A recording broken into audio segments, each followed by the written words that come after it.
The people in that village or in that surrounding area, what was the general consensus about us being there?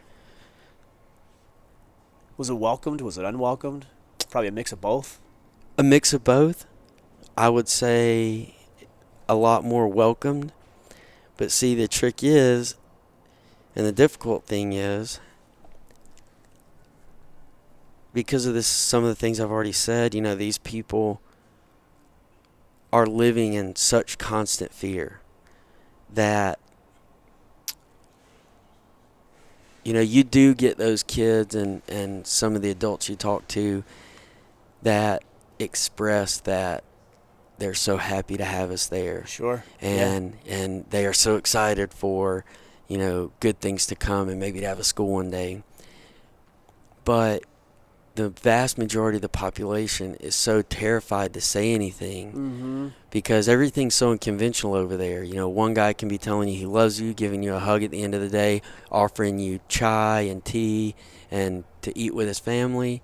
The next day you're getting shot at, you wrap up the same guy, and he has gunshot residue, test positive that he's been shooting a weapon. And everyone over there has weapons, so that might actually be true for defense, but everything's so unconventional. It's like the Taliban has eyes everywhere, and they might not know that or might not be 100% confident or feel safe enough to say anything. The Taliban's not wearing uniforms. And so it's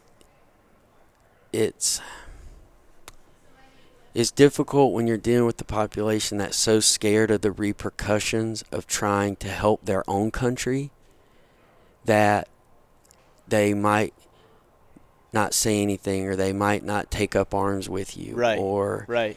So it was a challenge, but, I definitely think that, the majority of people hoped for, a better life. Yeah. Yeah. So you said you guys went on these patrols. What was your rotation like? Like, how often would you go out on these foot patrols? Great question. And actually, can I hit on one more point? Yeah, definitely. And a story that kind of summarizes all of that perfectly. So, middle of the night one night, hand grenade attack comes. Ironically, the grenade blew up, and at this point we had got tents. When we first got there, it was so primitive just because we were the first ones in there. Yeah. Sleeping on the ground, for our whole 7-month deployment, we'd have showers, but like months into it, around very end of November, December, we got tents. At that point, I'd already been injured and medevaced, but a grenade came over the wall in the middle of the night and ironically blew up right next to the rack that I had been occupying 2 weeks before. Really? So this is after your injuries. Yeah. Oh my goodness. So for some reason I was a grenade magnet, but this grenade blows up. Obviously middle of the night, no one sees anything, don't know who threw it, where it came from. Fast forward a couple nights, this kid, middle of the night again, comes to the base. Afghani kid, is that what correct? You're saying? Okay, correct. Right, okay. Local kid from the village where we had been living and operating. And this kid, every time we had left on patrol, at least for the whole 4 months I was there, he would salute us. Really? Always come up and talk to us, say what's up. We taught him how to, kind of do like a little dap up handshake. Cool kid. Comes to us in the middle of the night, and I get told this by my buddies later on, obviously. Comes to us in the middle of the night, hysterically crying. And before he even says anything, begging us not to kill him. Obviously, no matter what he tells us or what he could have possibly done, like, we'd never do anything physical. Right, of course. But, him being absolutely terrified, that's how he kind of laid the precedent. Followed by, he had told us a couple of times throughout the deployment where IEDs were buried.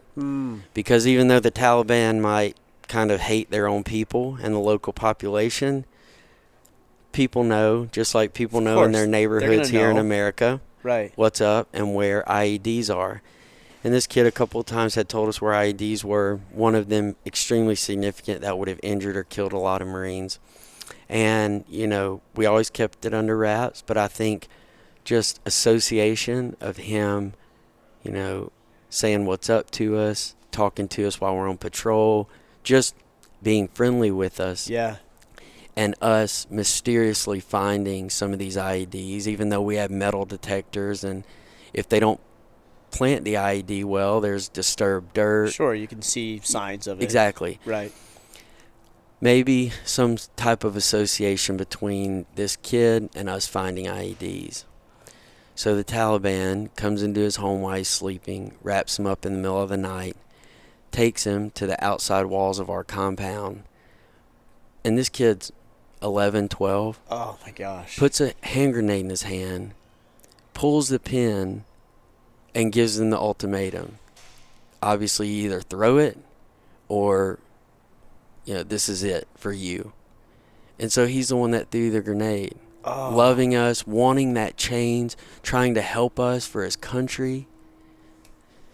So, thanks for letting me go back a little bit. But I think that story No, that's I mean, I puts it into perspective. Oh, 100%. I think about, you know, my oldest son is 11 years old. Yeah. He will likely, a strong likelihood, never have to worry about anything even remotely close to that. That is absolutely insane.